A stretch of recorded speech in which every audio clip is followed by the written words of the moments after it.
चमकने वाला वह नहीं खगरा थोड़ी खाना चाहता उसे बना था। उसके मान पर बैठी हुई बोलो एक परम सुंदरी देवी को राजा प्रियव्रत ने देखा। उस देवी को देखकर राजा ने बालक को दिया। दही पूड़ी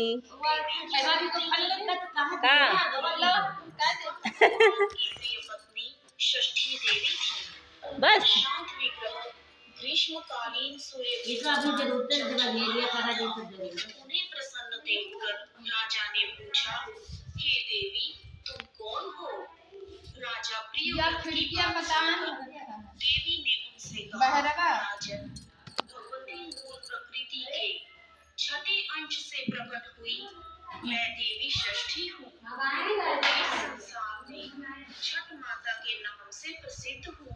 इस प्रकार कहकर छठ माता ने उस बालक को उठा लिया और अपने प्रभाव से उसे पुनः जीवित कर दिया।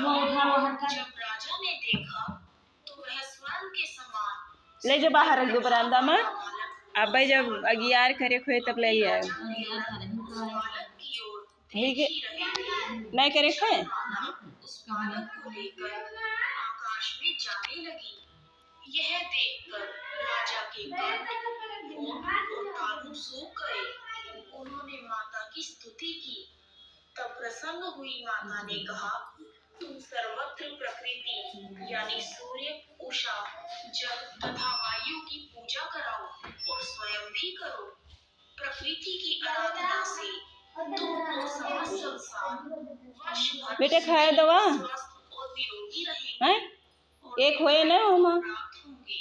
ला हम रख दे। राजा प्रियव्रत ने सूर्य, उषा, जल, वायु तथा छठ माता का व्रत कहाँ किया फेंक दियो और पूजा की, जिससे प्रसन्न होकर छठ माता ने राजा को उनका पुत्र दे दिया। तब से कार्तिक शुक्ल पक्ष की षष्ठी के अवसर पर सूर्य, उषा, प्रकृति, जल, वायु तथा छठी मैया की पूजा की जाने लगी। तब बूढ़ी अम्मा ने बहू से कहा, बेटी छठ माता की महिमा तो ऐसी है कि स्वयं भगवान श्री राम तथा सीता माता ने भी छठ का व्रत करके भगवान सूर्यदेव का आशीर्वाद प्राप्त किया था। महाभारत काल में दानवीर कर्ण और पांडव भी छठ का व्रत किया करते थे।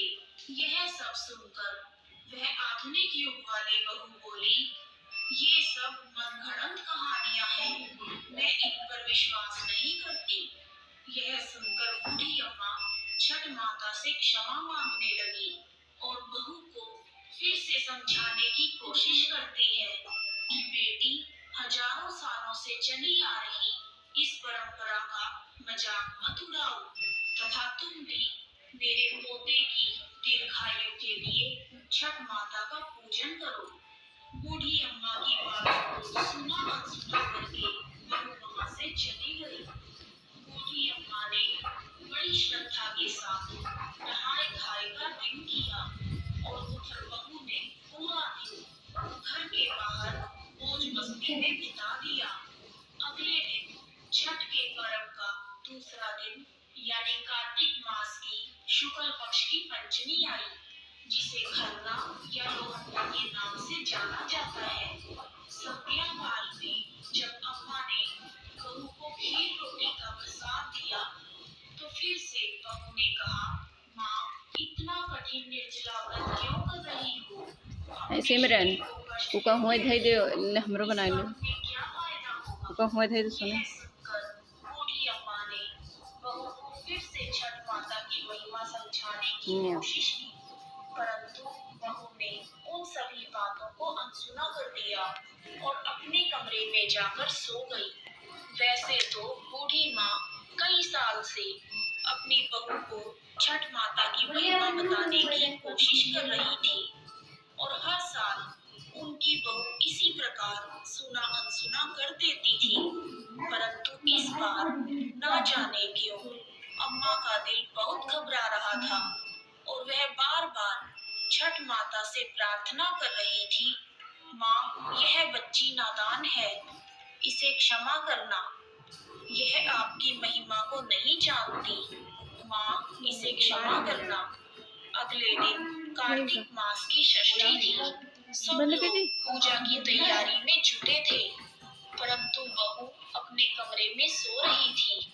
वह बहुत देर से उठी और उठकर बहू ने पास पड़े हुए अपने बेटे को उठाना चाहा, तब बेटे ने जवाब नहीं दिया। यह देखकर बहू बहुत घबरा गई और भागी भागी अपने पति और सास के पास गई और उन्हें यह सब बताया। बहू की बात सुनकर बूढ़ी अम्मा और उनका बेटा दौड़े दौड़े कमरे में आ गए और उन्होंने बच्चे को जगाने की कोशिश की,